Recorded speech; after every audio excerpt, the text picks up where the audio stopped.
In this video, pag-uusapan natin kung paano ma-update yung record mo sa Pag-ibig. Halimbawa, itong address or contact details na siyang pwedeng magamit kung sakaling kailangan mo mag-avail ng Pag-ibig Calamity Loan. By the way, kung first time mo sa channel na to and gusto mo pa ng mga helpful tutorial videos katulad nito, please click the subscribe button.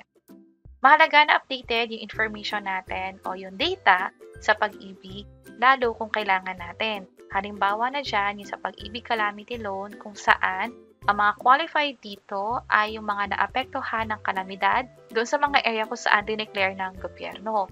At kapag nga na-declare na yon, pwede mag-avail ng Pag-ibig Calamity Loan. So, dapat sa data form ninyo, updated itong address and contact details. So, paano nga ba ito ipa-update? Within the same day lang, na-process ko na to at na-update na nga sa Pag-ibig. Ang gagawin nyo lang ay i-prepare lahat ng requirements at pumunta na sa pinakamalapit na Pag-ibig branch. Yung requirements sa kakailanganin is yung valid ID ninyo at Xerox na rin nun. Also, kailangan nyo ng MCIF form na katulad nito. Itong MCIF form, pwedeng i-download sa website ng Pag-ibig or para hindi na kayo magastosan, hindi na kailangan magpa-print, mismo sa Pag-ibig branch, dito sa information desk, bibigyan na nila kayo ng form. Pero bago nila kayo bigyan ng form, kailangan kompleto mo na yung mga requirements. Also, makakatulong din kung magdadala kayo ng billing kung saan nagpapakita yung updated na address ninyo. Pero again, dito sa form, sa MCIF nila, Members Change of Information, nakalagay kung ano yung mga requirements para sa gusto nyong ipabago na information. Para sa address or contact details, MCIF, which is makukuha sa Pag-ibig, original dapat, at Xerox or photocopy ng valid ID.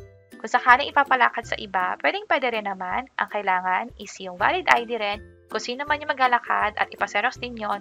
Also, original na authorization letter na inaalaw nyo yung tao na yon na i-process yung changes sa Pag-ibig. At katulad nga ng sabi natin, i-present lang to doon sa information para mabigyan na nila kayo ng form at fill upan ito. Kapag na-fill upan na, bumalik lang dito sa information desk. Reminder nga rin pala na nakalagay dito na dapat capital letters sa pag-fill up, hindi yung dikit-dikit at malinaw ang pagkakasulat. Also, magdala rin ng sariling ballpen at black ballpen ang dapat gamitin sa pag-fill up. May priority rin para sa mga senior, PWD at buntis.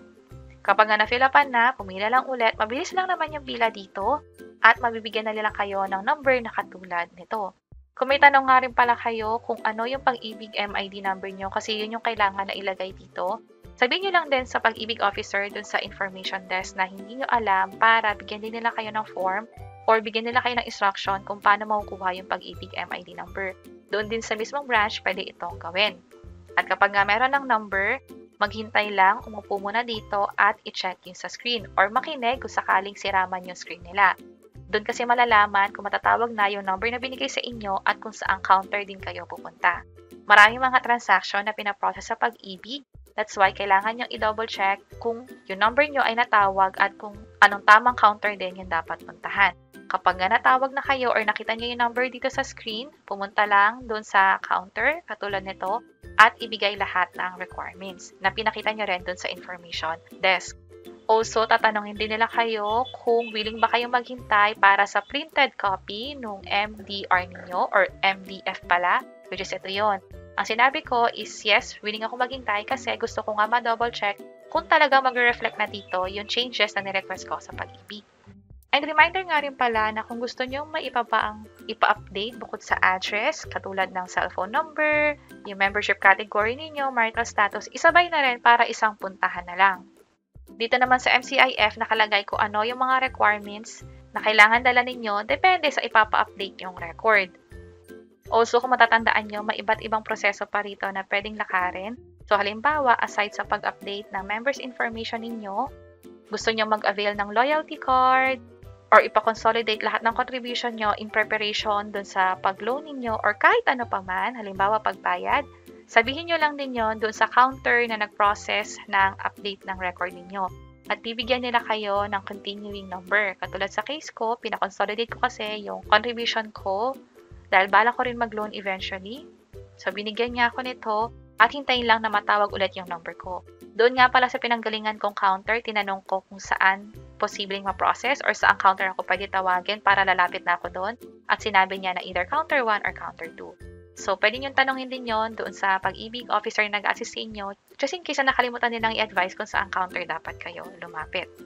And katulad nga ng sabi ko kanina, overall, lahat ng nilakad ko, yung pag-update ng record, pag-consolidate ng information, yung pag-submit ng requirements no, nagawa ko lang siya ng isang araw sa pag-ibig. Hindi ko kailangan pumunta ng sobrang aga, hindi ko rin kailangan magpa-appointment. Instead, hapon ako pumunta ron after lunch at na-process na nga siya. Kahit may mga tao, mabilis din yung pag-accommodate or pag-proseso sa mga transaction or changes dito sa pag-ibig. Sana nakatulong tong video na to. Kung pakiclick ang like button at para sa iba't ibang tutorial videos, pwede nyo i-check itong nasa baba. Sana makatulong and see you sa mga next videos. Bye-bye!